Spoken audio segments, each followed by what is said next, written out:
Hello everyone, Storm 101 here.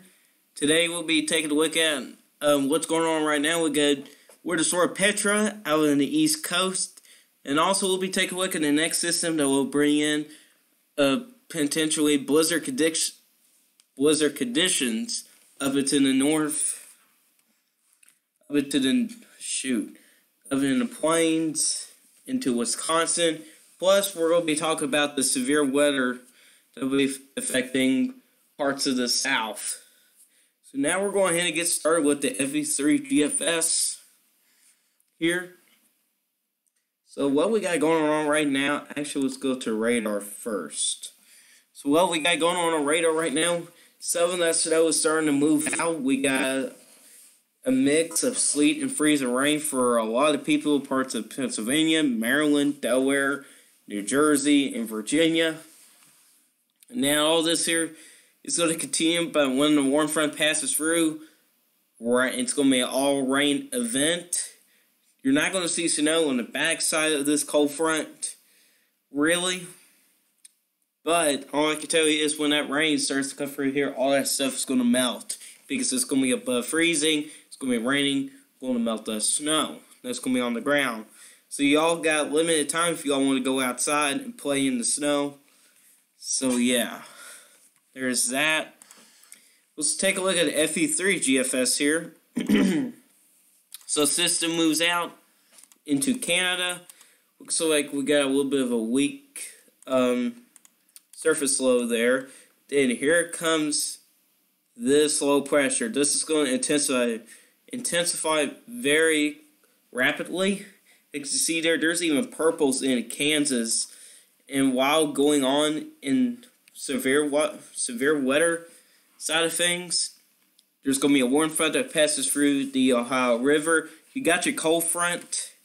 Here, let me get my pen out so you all guys can see this here. So you got your cold front going through like that. You got your warm front going on like that. You got your occluded front going on like this. So that's basically what the setup is looking like. And this is just, it's not going to stop there for being intensifying. It's going to intensify very rapidly. You can see here, very heavy snow for parts of Nebraska, Kansas, Iowa, Minnesota, Wisconsin. You can see those isobars are very close together, which that means it's going to be very windy. You can also see whenever the warm front passes, it does get pretty windy. That storm system moves out, becomes a big-time blizzard up into Canada. So, how much rain does the FE3 wants to show?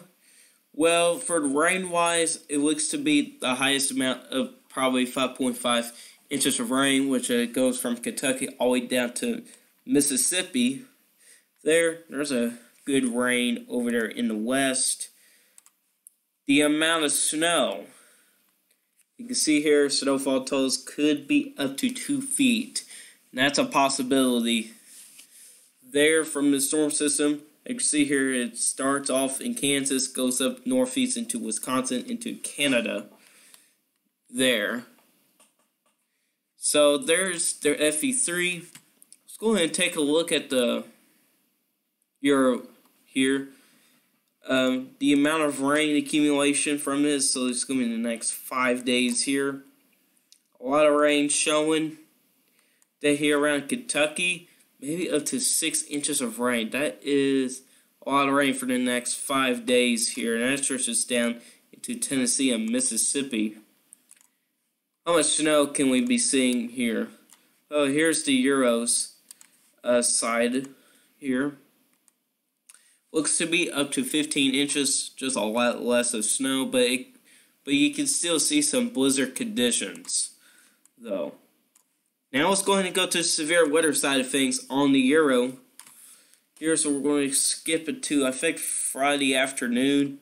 There you can see things really start to kick into gear. If we go to 10 p.m., there seems like we may have a squad line there. If we go to 3 p.m., got a warm front starting to pass through Tennessee and Kentucky, bringing in some thunderstorms. Some of those can be strong there. There's 9 p.m. Warm front continues to push up to the north. We got a squall line developing out into Texas, Louisiana, and Arkansas. Here we go to 4 p.m. Prime time for severe weather. There's your squall line there. It looks like we can try to get some supercell development for parts of Mississippi, Alabama, Tennessee, and maybe reaching up to Kentucky as well. There's 9 p.m. Squall line continues to push east there, and severe weather diminishes as it reaches to the Appalachian Mountains there. Now, this is something we're going to watch here, folks. Severe weather side of things here. Now, since now the NAM goes 84 hours into the prime time severe weather event on Saturday. Hold on. I forgot to turn on chat on my phone here. Let me go and do that so I can see y'all's comments here. Yeah, one person watching at this point. Alright, there we go. So I can see what my stream's going on. Okay, now it's going to continue. Seems like the wind speed on this thing here, which is the jet stream, seems like it's going to be very good. So that kind of passes on through the list there. Let's take a look at vorticity here. So here's vorticity going out into Saturday. You can see though those colors there, those bright pinks, could be some supercells trying to develop in Tennessee up into Kentucky. This is just for the NAM model. And there goes your squall line right in here. And that pushes off to the east. There's your cold front right there, pretty far behind actually. Let's take a look at our dew points here. Sorry if I'm losing connection a little bit. I got some heavy rain trying to roll by. So here we go on the dew points here. Dew points seem to be pretty good, at least for the northern part, because pretty much what I'm focused on is the northern part. That's just the same situation from the Storm Prediction Center there. Let's take a look at consecutive outlooks. We're going to take a look at CAPE first, or the amount of energy in the atmosphere from the NAM. I can see here, whenever I check a look at the last ball run, it showed less. Now it's showing a little bit more on the 18Z model run there. Seems like it's going to be between 500 to maybe up to 800 CAPE, which is a good amount of CAPE to produce maybe a few strong thunderstorms there. Let's look at the strength index here. So if it's in the negatives, that means there could be some energy. So there you go with the energy.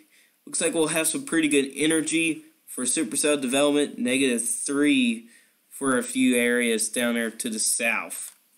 Moisture convection. Here, that's a new thing I'm going to take a look here.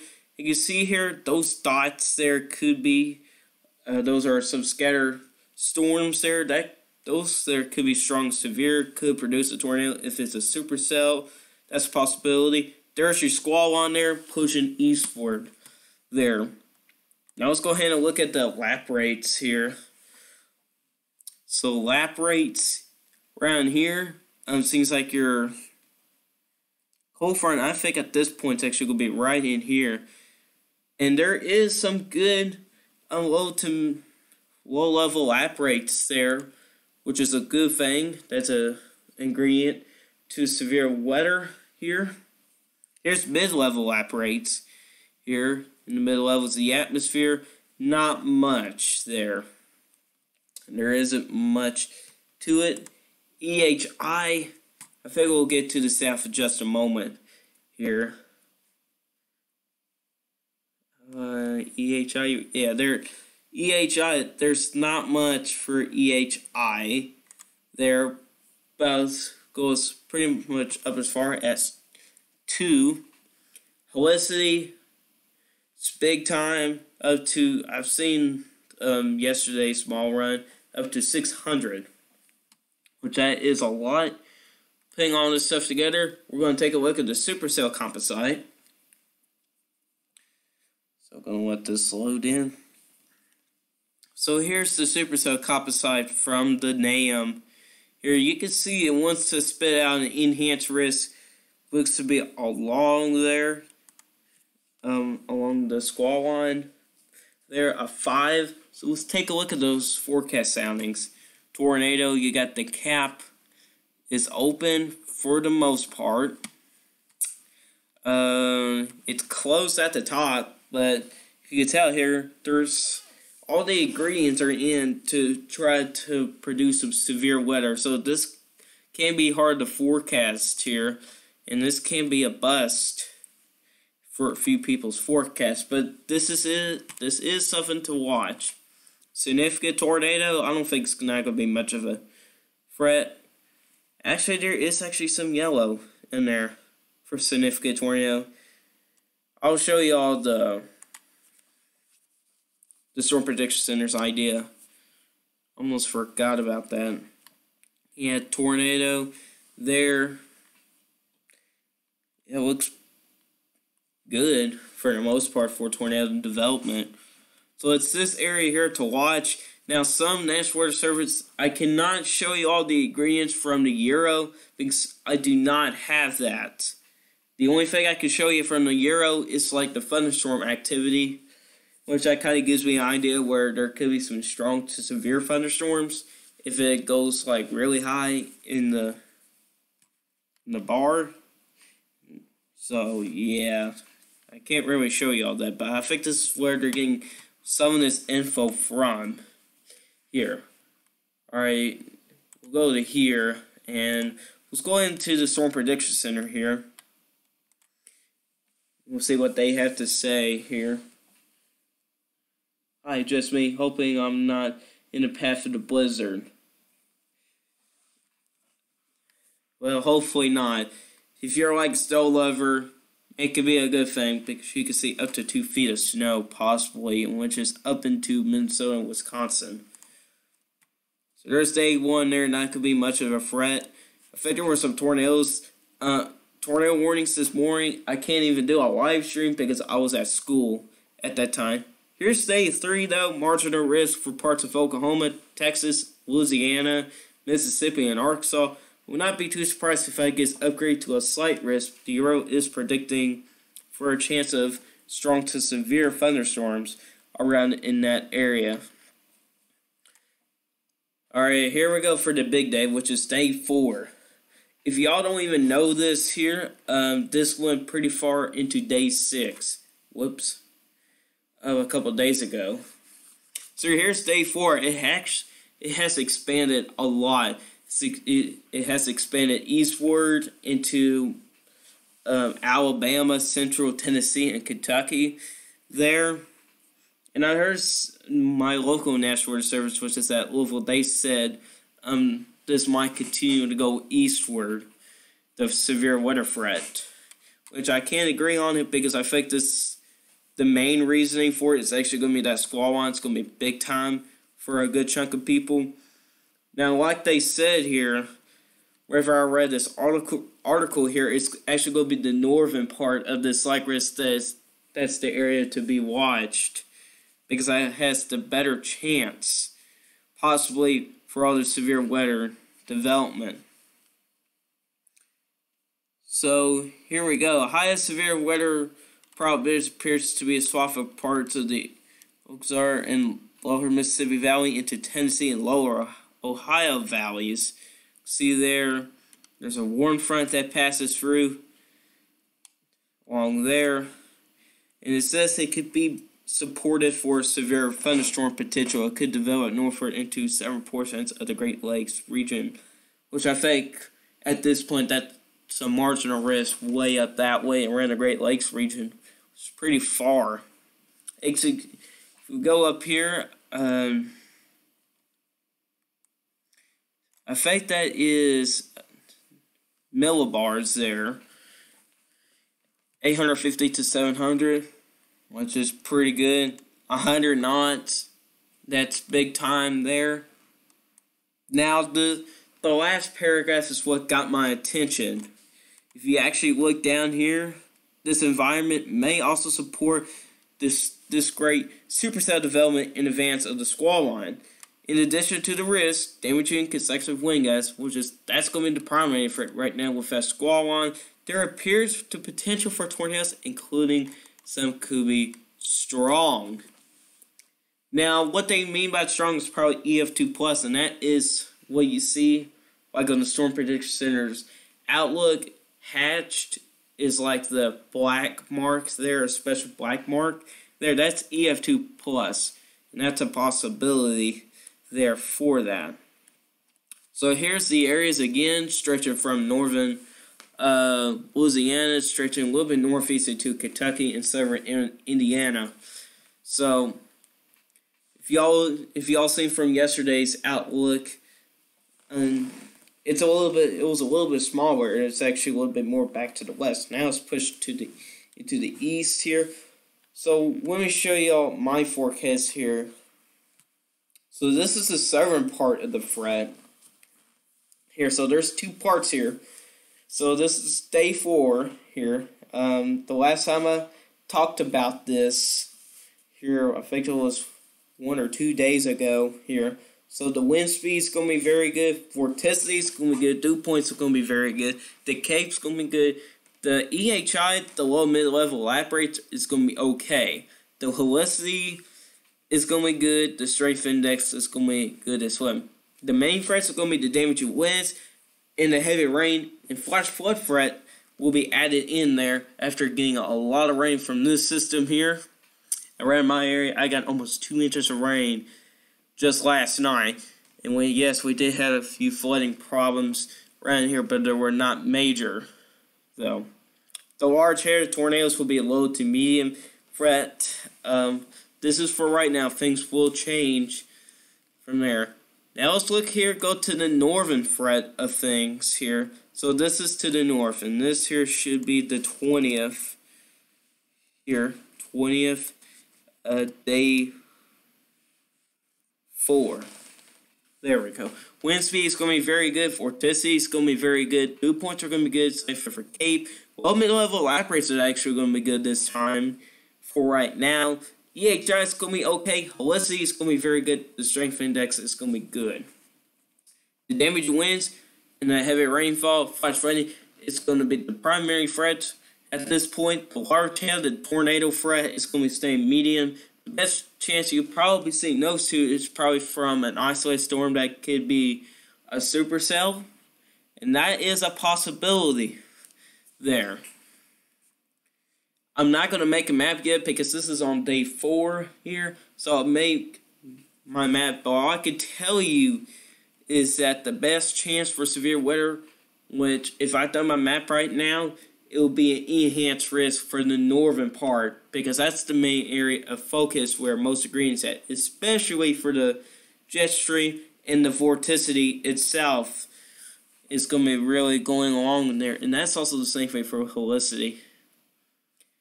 So let's take a look here. Let's take a look at selector view here.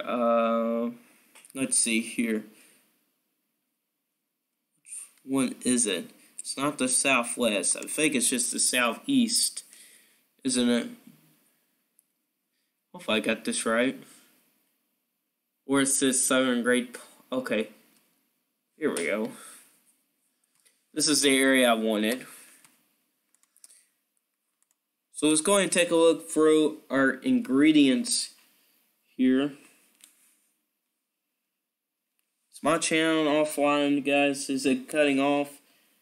I'm in Indiana. Don't mind the snow. It's cold. I'm ready for spring. Well, Saturday's going to be your best chance for spring. And tomorrow, for the Ohio Valley, it's actually fine. We're going to be dry. So there's some good news there.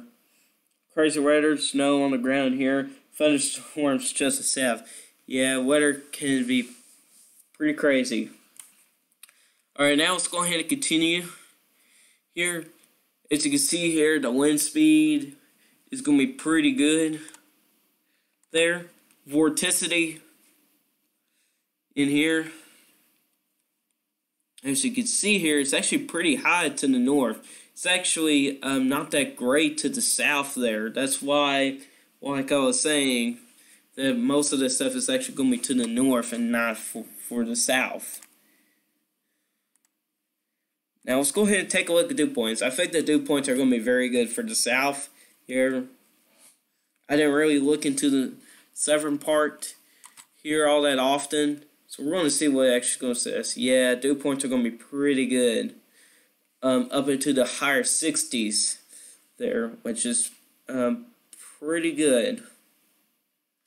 Let's see here. That's the wrong one. 180 millibar Cape.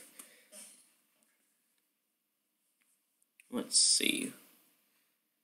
Just load.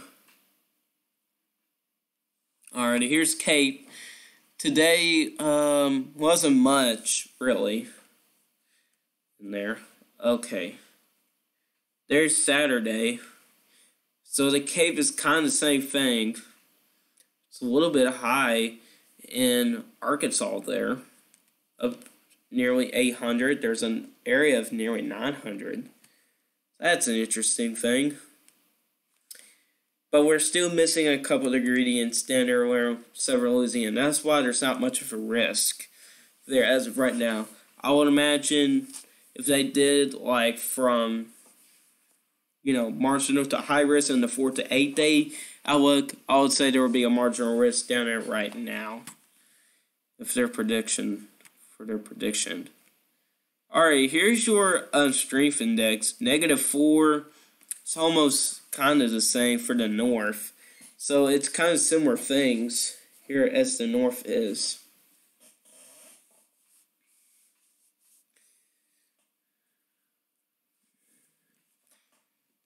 So here we go. So for the moisture convection there goes your squall line there. Seems like it's going to continue into the Gulf. So this is going to be a long squall line. Man, it's going to stretch for many miles north and south. It could extend from all the way into the northern Ohio Valley down into the Gulf of Mexico. So this is going to be a big time squall line. It's going to affect a lot of people. Let's go ahead and take a look at lap rates here. This is one of the important ingredients for severe weather for lap rates. Here we go for lap rates. It's actually good in Arkansas, which does increase some chances there. And you can see there it starts to move up to the north. So that's low level. Let's go to the mid-level lap rates.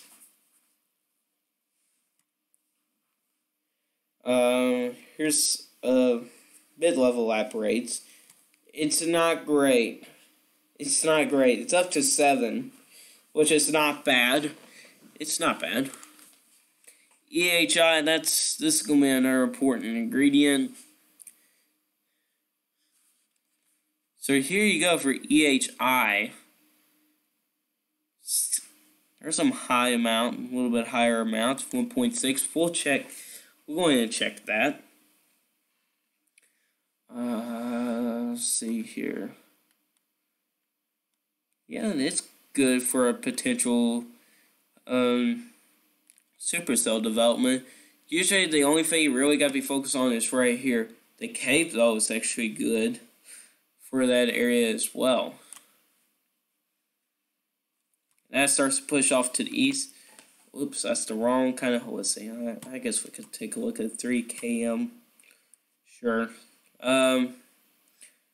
You can see Holistic is very high to the north, but it's low to the south.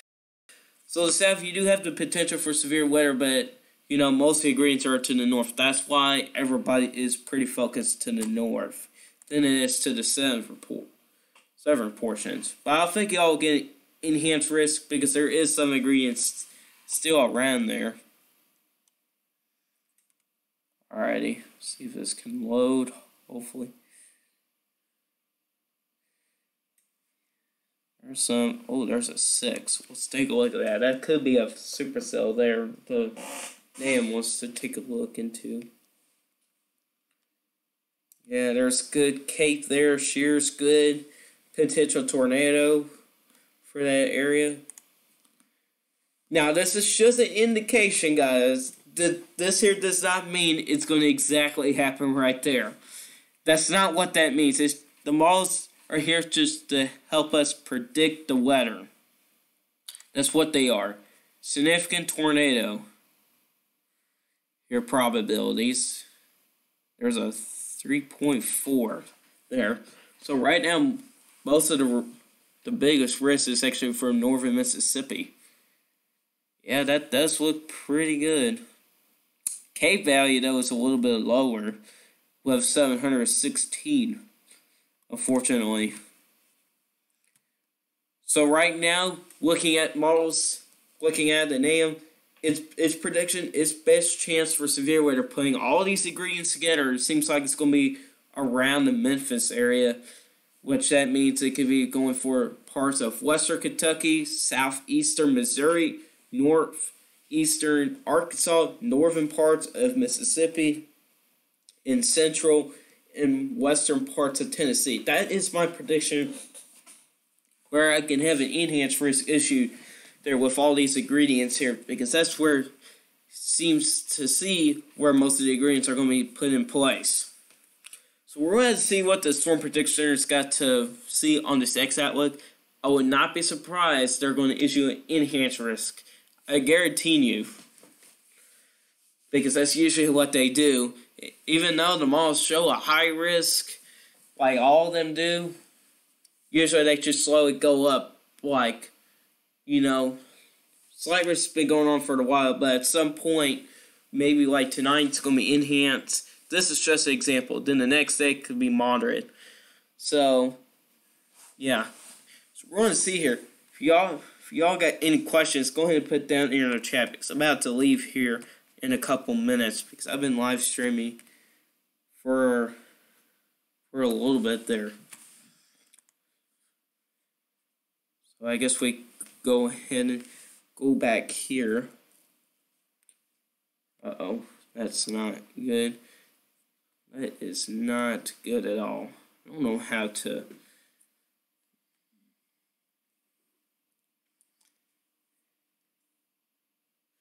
Sorry if I'm cutting off and on. It's always been a problem.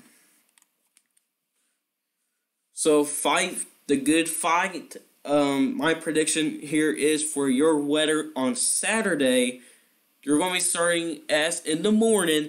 You will get some thunderstorms there in the morning. As a warm front passes there, you could be sticking around there for a little bit.